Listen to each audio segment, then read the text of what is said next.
माँ साहिब की हर वनगी ते लिखण की कोशिश की है। मैं कविता भी लिखी है, मैं गज़ल भी लिखी है, मैं गीत भी लिखे ने, पर वार्तक च मैं समझदा कि मैनूं ज़्यादा पसंद किया जाता जां ज़्यादा पढ़िया जाता है। जिन्हां विषयां ते हुण तक मैं लिखदा रहा उस तकरीबन साहित्य के हर वर्ग च पढ़े गए। हाल ही मैं जदों अमरीका आया तो उत्थों की एक प्रमुख अखबार जिहड़ी है, जिहड़ी 4 थावां तो 3 थावां तो प्रकाशित हुंदी है, शिकागो, सन फ्रांसिस्को ते न्यूयॉर्क तो।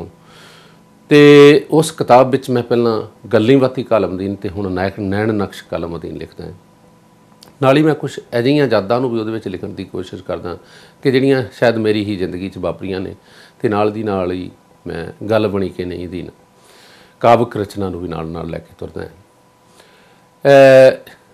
गल्ली बाती नूं इन्ना प्यार मिलिया कि जे एक घर च 6 जी अखबार पढ़ते सी, ते जदों किताब की गल आई गल्ली बाती की, तो 6 ਦੇ 6 ही जी ये कहते रहे कि मैनूं कल्ले कल्ले नूं किताब चाहिए। हालांकि परिवारक मैंबर इक्को थे रहिंदे सी। इस किताब नाल मैं समझदा पंजाबी साहित्य जगत के खेतर में काफ़ी हिलजुल हुई है। कोई किताब पहली बारी एड्डी वड्डी गिणती छपी है, इन्नी भारी किताब है कि जिहदा वजन 1.5 पौने 2 किलो के करीब है, तो रंगदार चित्रां समेत 672 पेज की किताब है। तो जिथों भी तुसी खोल के पढ़ना चाहोगे उत्थों खोल के पढ़ सकते हैं। तो तुहानूं लगेगा कि जे एक बारी अज एक फीचर पढ़ लिया तो उन्होंने साल बाद पढ़ोगे तुहानूं पुराना नहीं लगेगा। तो इस किताब च जिन्ने फीचर शामिल ने वो सारे ही इहो जिहे ने कि हर एक ते डाकूमेंटरी या फिल्म बनाई जा सकती है।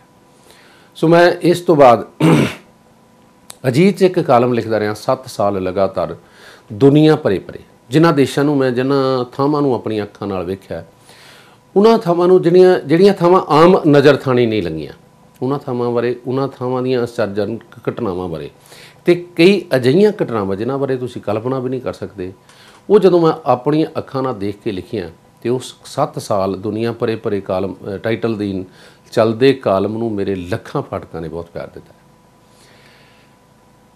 मैं हुण तक लिखण दे नाल नाल जहाजी सफ़र, दुनिया वेखण दा चाह बहुत पूरा किया है।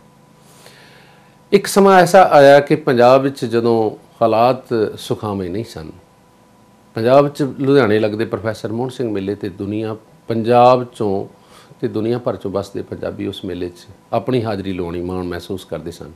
उस मेले तो बाद असी 1999 विच ढाडी अमर सिंह शौंकी, क्योंकि लोक संगीत ते लोक लहर जिहड़ी पंजाबी संगीत की वनगी दा नां आ, अमर सिंह शौंकी दा उहदे च बड़ा नां सी, ते मैं अमर सिंह शौंकी की याद विच मेला शुरू किया है। मालपुर नूं इस करके चुनिया जिहड़ा हुशियारपुर जिले का ते अंबियां दा देश करके जाणिया जांदा है कि शौंकी का पिंड उत्थों नेड़े तेड़े सी, उत्थों दीयां साहित्यक सभावां, उत्थों का साहित्यक माहौल अजिहा सीगा कि असीं उस मेले नूं चला सकते सी। हालांकि ये मेले क्योंकि संबंधां दे हुंदे ने ते मेरे संबंधां चों उस मेले ने अजिही जिहड़ी आ चिणग लई अजिही चिणग फुੱਟੀ कि वो मेला पंजाब के सभ्याचार नक्शे ते बहुत प्यारा हो गया।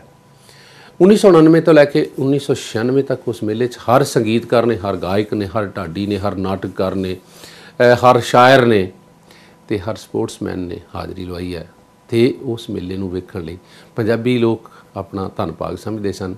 तो मैं इस गल की खुशी महसूस करदा कि इस मेले नूं सरकारी द्वारी भी इन्नी मानता मिली कि सरकार नूं छुट्टी करनी पई उस मेले ते। सो ये मेला मेरे जतनां नाल चलदा रहा तो मैं कोशिश की कि पंजाब के एक सरमौर ढाडी नूं मेले के रूप में याद रखां। सो मैं याद रखिया तो वो मेला मैं नहीं भी चलाउंदा, मेला नहीं भी रहा, पर वो इतिहासक वनगी नूं तुसीं अखां तो परे नहीं कर सकते। सो मेलिਆਂ की दुनिया च सारा कुछ करके ते एक बार मैं तुहानूं छोटी जी दिलचस्प घटना दसां कि एक टीवी जलंधर दूरदर्शन तो एक इंटरव्यू करने वाली कुड़ी मैनूं सवाल कर रही सी कि तुसीं की कीता। मैं हस पिया। मैं कहा बीबी इस वेले मेरी उम्र 38 साल है, बड़ी पुरानी गल है। मैं कहा मैं 38 सालां च 16 साल पढ़दा रहा,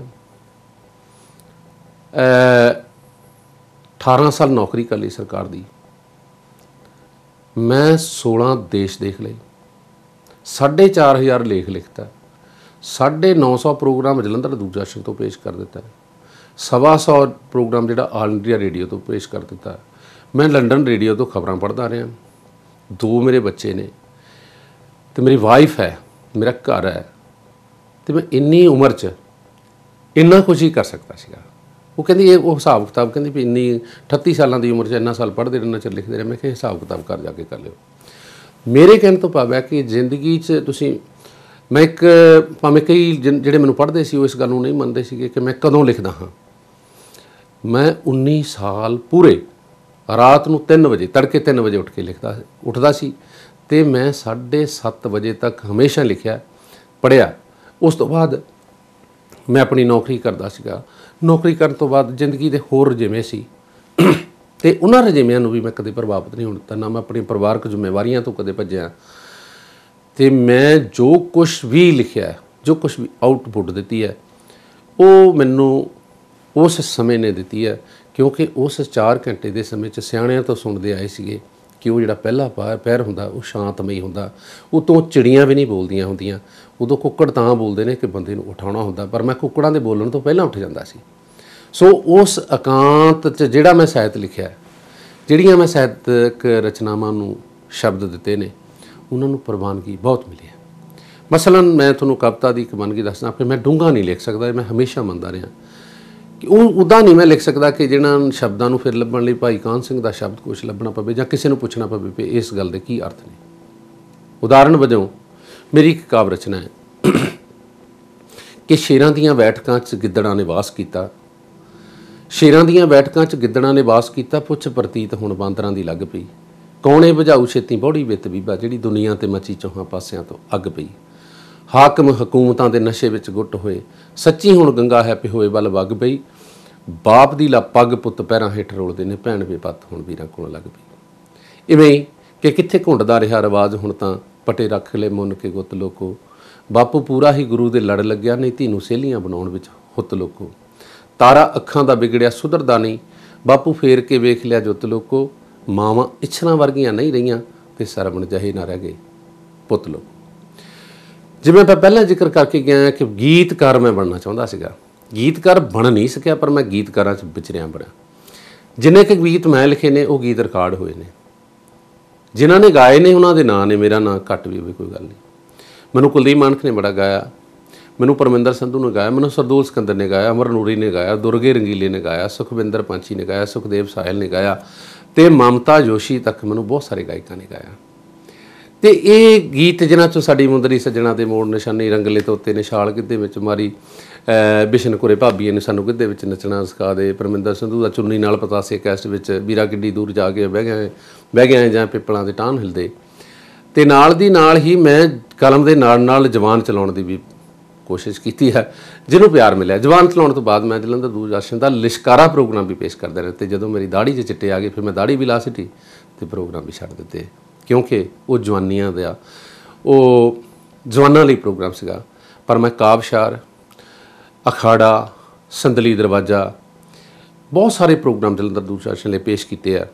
ਬੱਚਿਆਂ ਦਾ ਛਾਈਆਂ ਮਾਈਆਂ ਪ੍ਰੋਗਰਾਮ ਜਿਹੜਾ ਐਤਵਾਰ ਨੂੰ ਦੁਪਹਿਰੇ 1 ਤੋਂ 1:30 ਵਜੇ ਤੱਕ ਪ੍ਰਸਾਰਿਤ ਹੁੰਦਾ ਸੀ, ਉਹ ਮੈਂ ਆਪ ਬਣਾ ਕੇ 26 ਕਿਸ਼ਤਾਂ ਉਹਦੀਆਂ ਪੇਸ਼ ਕੀਤੀਆਂ ਨੇ। ਅਤੇ ਇਵੇਂ ਹੀ ਡੀ ਪੰਜਾਬੀ 'ਤੇ ਰੰਗਲੀ ਧਰਤ ਪੰਜਾਬ ਦੀ ਪ੍ਰੋਗਰਾਮ ਮੈਂ ਆਪ ਬਣਾ ਕੇ ਆਪ ਪੇਸ਼ ਕਰਦਾ ਰਿਹਾ, ਜਾਣੀ ਕਿ ਪ੍ਰੋਡਕਸ਼ਨ, ਡਾਇਰੈਕਸ਼ਨ ਸਾਰਾ ਕੁਛ ਮੇਰੀ ਹੁੰਦੀ ਸੀ।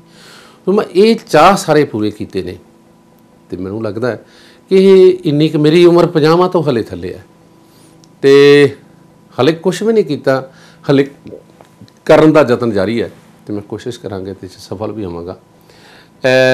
ਪਰ ਮੈਂ ਇੱਕ ਬੇਨਤੀ ਕਰਾਂਗਾ, ਜਿਨ੍ਹਾਂ ਨੇ ਮੈਨੂੰ ਨਹੀਂ ਪੜ੍ਹਿਆ ਉਹ ਜਿੱਥੇ ਵੀ ਕਿਤੇ ਪੜ੍ਹਨ ਦਾ ਮੌਕਾ ਮਿਲੇ ਇੱਕ ਵਾਰ ਜ਼ਰੂਰ ਪੜ੍ਹ ਕੇ ਫਿਰ ਮੈਨੂੰ ਦੱਸਿਓ। ਜਿਨ੍ਹਾਂ ਨੇ ਮੈਨੂੰ ਇੱਕ ਵਾਰ ਪੜ੍ਹਿਆ ਉਹਨਾਂ ਨੇ ਦੁਬਾਰਾ ਮੈਨੂੰ ਪੜ੍ਹਨਾ ਨਹੀਂ ਛੱਡਿਆ। ਇਹ ਕੀ ਆ, ਇਹ ਕਿਉਂ ਆ, ਇਹ ਸਾਰੇ ਕਾਸੇ ਦਾ ਪਤਾ ਮੈਨੂੰ ਨਹੀਂ, ਜਾਂ ਮੇਰੀ ਮਾਂ ਨੂੰ ਪਤਾ ਹੋਊ ਜਾਂ ਸਰਦਾਰ ਬਰਜਿੰਦਰ ਸਿੰਘ ਹਮਦਰਦ ਨੂੰ ਪਤਾ ਹੋਊ।